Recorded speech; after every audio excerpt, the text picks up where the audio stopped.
Good morning all of you. Aditya career institute में आप सबका स्वागत है। बेटा, हमारा टॉपिक चल रहा था समय के आधार पर बाजार। समय के आधार पर बाजार को हमने 4 भागों में बांटा। अल्पकालीन बाजार, अति अल्पकालीन बाजार, दीर्घकालीन बाजार और अति दीर्घकालीन बाजार। अल्पकालीन बाजार और अति दीर्घकालीन बाजार के बारे में हम लोग पढ़ चुके हैं।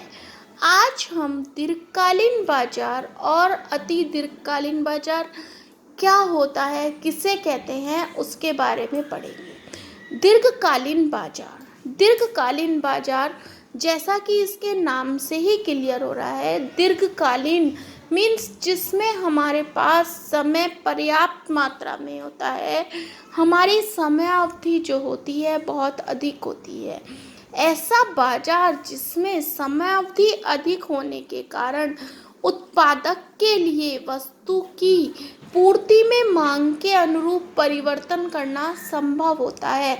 मीन्स जो वो वस्तु की पूर्ति करता है, जो भी वो मैन्युफैक्चरिंग करता है, जो वस्तु बनाता है, उसमें उसकी डिमांड के अकॉर्डिंग वो परिवर्तन कर सकता है। उसे हम क्या कहते हैं? दीर्घकालीन बाजार। दीर्घकालीन बाजार में क्या होता है, हमारे पास समय पर्याप्त होता है तो एक उत्पादक अपने स्थिर साधनों में भी परिवर्तन कर सकता है और अपने परिवर्तनशील साधनों में भी परिवर्तन कर सकता है। अब वो परिवर्तन कैसे कर सकता है, कैसे मांग पूर्ति वक्र बनाते हैं, इसको हम एक डायग्राम के द्वारा शो करते हैं। ये डायग्राम बनाया है, देखने में आप सबको लग रहा होगा मैम क्या डायग्राम है इसमें कुछ, लेकिन इसमें कुछ भी नहीं है। हमारा टाइम पीरियड है दीर्घकाल का। तो दीर्घकाल के वक्र में हम लोगों ने अल्पकालीन पूर्ति को भी शो किया है। ये देखिए, हमने OY अक्ष पर वस्तु की कीमत को और OX अक्ष पर वस्तु की मात्रा को शो किया है। जो SQ रेखा है ये हमारी अति अल्पकालीन बाजार की क्या है? पूर्ति वक्र है। हमने क्या पढ़ा था कि अति अल्पकालीन बाजार में पूर्ति में कोई भी चेंजेस नहीं होता है। पूर्ति क्या होती है? हमारी OY अक्ष के पैरेलल होती है, समांतर होती है। तो ये क्या है? एक हमारी स्ट्रेट रेखा के बारे में। उसके बाद आता है हमारा अल्पकालीन बाजार। अल्पकालीन बाजार में हम पूर्ति में थोड़ा सा चेंजेस कर सकते हैं। मीन्स स्थिर साधनों में तो कोई परिवर्तन नहीं करते हैं, बल्कि हम परिवर्तनशील साधनों में परिवर्तन कर सकते हैं।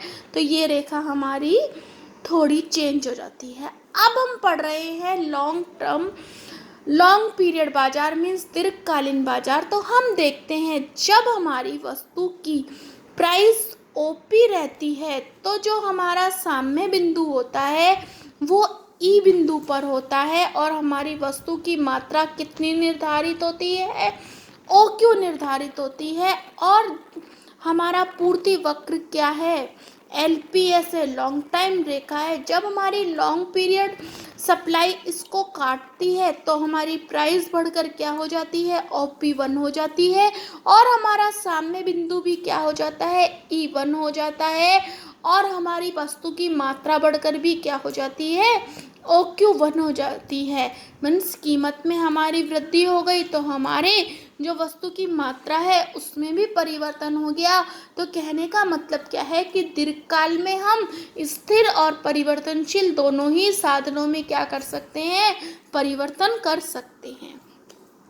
ये हो गया हमारा दीर्घकालीन बाजार। अब बात आती है अति दीर्घकालीन बाजार। अति दीर्घकालीन बाजार मीन्स हमारा टाइम पीरियड दीर्घकाल से भी बढ़कर हो गया है। तो इसमें क्या होगा कि हमारे पास टाइम पीरियड इतना पर्याप्त होता है कि हम वस्तु को बनाने के लिए नई नई टेक्निक्स का प्रयोग कर सकते हैं, नए नए आविष्कार कर सकते हैं और पूर्ति को किसके अनुरूप परिवर्तित कर सकते हैं? मांग के अनुरूप परिवर्तन कर सकते हैं। हम हमारे उपभोक्ता की फैशन को ध्यान रख सकते हैं, उसकी रुचि को ध्यान रख सकते हैं। हम ये भी ध्यान रख सकते हैं कि कंपटीशन के टाइम में जो और मैन्युफैक्चरर्स हैं वो और कौन कौन से टेक्निक्स अपने उत्पादन, अपने जो भी वस्तु बना रहे हैं उसको लगाने में लग रहे हैं। तो मीन्स क्या है कि अति दीर्घकालीन बाजार में हम सब तरह से चेंजेस कर सकते हैं। तो इसकी डेफिनेशन क्या हो जाएगी कि समयावधि अधिक होने के कारण नए उत्पाद, नई प्रविधियां एवं नए आविष्कारों से पूर्ति पक्ष पूर्णतः परिवर्तित हो जाता है तथा साथ ही उपभोक्ताओं के स्वभाव, रुचि, फैशन में परिवर्तन होने से वस्तु की मांग में भी परिवर्तन हो जाता है। उसे हम क्या कहते हैं? अति अल्पकालीन बाजार कहते हैं।